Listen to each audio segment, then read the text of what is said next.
সবার হয় শুভ সকাল আর আমার ব্যর্থ সকাল। মাথার উপরের ফ্যানটা ঘুরতে ঘুরতেও ক্লান্ত হয়ে গেছে, অথচ মানুষ ঘুমাতে ঘুমাতে ক্লান্ত হয় না। কত স্বপ্ন ছিল হ্যামস্টার কম্প্যাক্টের পেমেন্ট দিয়ে বাড়ি কিনবো, তা আর হলো কই, কারণ আমার বিকাশ নাম্বার হ্যাক করে সেই টাকাগুলো অন্য একজন তুলে নিয়েছে।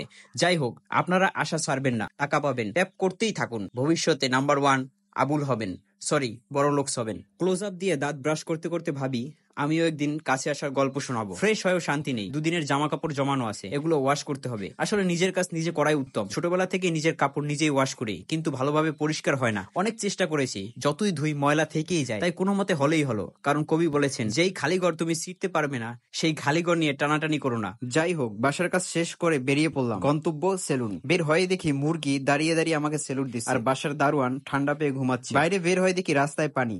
যাই হোক, গরিব মানুষ, এসি সেলুনে গিয়ে সার্ভিস নেওয়ার পয়সা নেই। বাসার পাশেই গলির মধ্যে কম প্যাকেজের খুব ভালো একটা সেলুন, এসেই সিরিয়ালে বসতে হলো। চুল কেটে বের হয়ে দেখি নিজেকে চিকেন লেগ পিসের মতো লাগছে। বাসায় এসে ফ্রেশ হয়ে গোসল করে রেডি হয়ে নিচ্ছি। আজ পবিত্র শুক্রবার, আমার মতো গরিবের হজের দিন। ছোটবেলায় মসজিদে যেতে যে আনন্দ পেতাম, সময়ের সাথে সাথে সেটা হারিয়ে গেছে। মসজিদেও আগের মতো জিলাপি দেয় না, কিন্তু আগের মতো জুতা ঠিকই চুরি হয়। যাই হোক, নামাজ শেষ করে খাওয়া দাওয়া করে 10 নম্বরের দিকে যাচ্ছি। সেই প্রাইমারি থেকে সাইকেল চালাই, ইউনিভার্সিটি লাইফও প্রায় শেষ, এখনো সেই সাইকেলেই চালাই। আমি তো বিড়িও খাই না, বিড়ি না খাওয়ার বেঁচে যাওয়ার টাকা দিয়ে অন্তত একটা বাইক থাকার কথা। আর সাইকেল চালাতে ভালো লাগে না, ভাবছি বিয়ে করে শ্বশুরবাড়ি দিয়ে R15 নিব, কিন্তু যুগ তো পাল্টে গেছে ভাই। নিব কি, আরো তো দেয়া লাগবে। স্বর্ণের ভরি নাকি 1,30,000, জমানো তো 30 টাকাও নেই, হয়তো কপালে বিয়েও নেই। মিরপুর 10 নম্বরে এসে দাঁড়িয়ে আছি এলাকার এক বড় ভাইয়ের সাথে দেখা করার জন্য। ও বাই দ্য ওয়ে, এখন শুক্রবারও মেট্রো রেল চলে, বিকাল 3টা থেকে রাত 9:30 পর্যন্ত। ঢাকার প্রত্যেকটা রাস্তায় তারের মেলা। আজ শুক্রবার, কোচিং বন্ধ থাকলেও অনেকের এক্সট্রা ক্লাস থাকে, সেটা তো আপনাদের অনেকেরই জানা। আহা, মানুষের ভালোবাসা দেখলে অন্যরকম কষ্ট লাগে।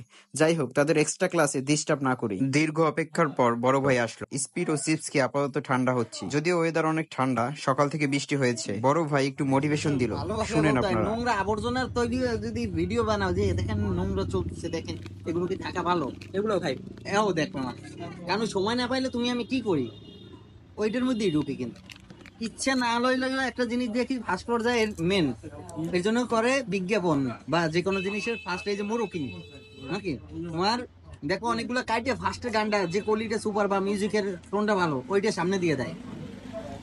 তো আমাদের এই যে লেভেলেরই হোক, যে কোয়ালিটি হোক, পেজটা চালু রাখলে আমার ফলোয়ার কয়জন পেজে শুনবা? মাত্র 53 জন। কিন্তু আমার লাস্টের যে গানটা ছাড়ছি, আমি শেয়ার করছি মনে করো প্রচুর পরিমাণ, হ্যাঁ, তোমার 750-র উপরে মানে ভিউ হয়েছে। তা আমার যেটা মনে করো 750-র উপরে ভিউ হয়েছে, তাহলে এই 750 অনেক রিকোয়েস্ট করলাম আপনাদেরকে একটা গান শোনানোর জন্য, অবশেষে সে রাজি হলো। যদি আরেক জনম আমি পাই গো, সে জনমে তোমাকে চাইব। ও যদি আরেক জনম আমি পাই গো, সে জনমে তোমাকে চাইব। এ জনমে তুমি হলে না আপন, প্রেমের নামে শুধু ভেঙে দিলে মন। বিধির কাছে সবই কইব, যদি আরেক জনম আমি পাই গো, সে জনমে তোমাকে চাইব। ও যদি আরেক জনম আমি পাই গো, সে জনমে তোমাকে চাইব।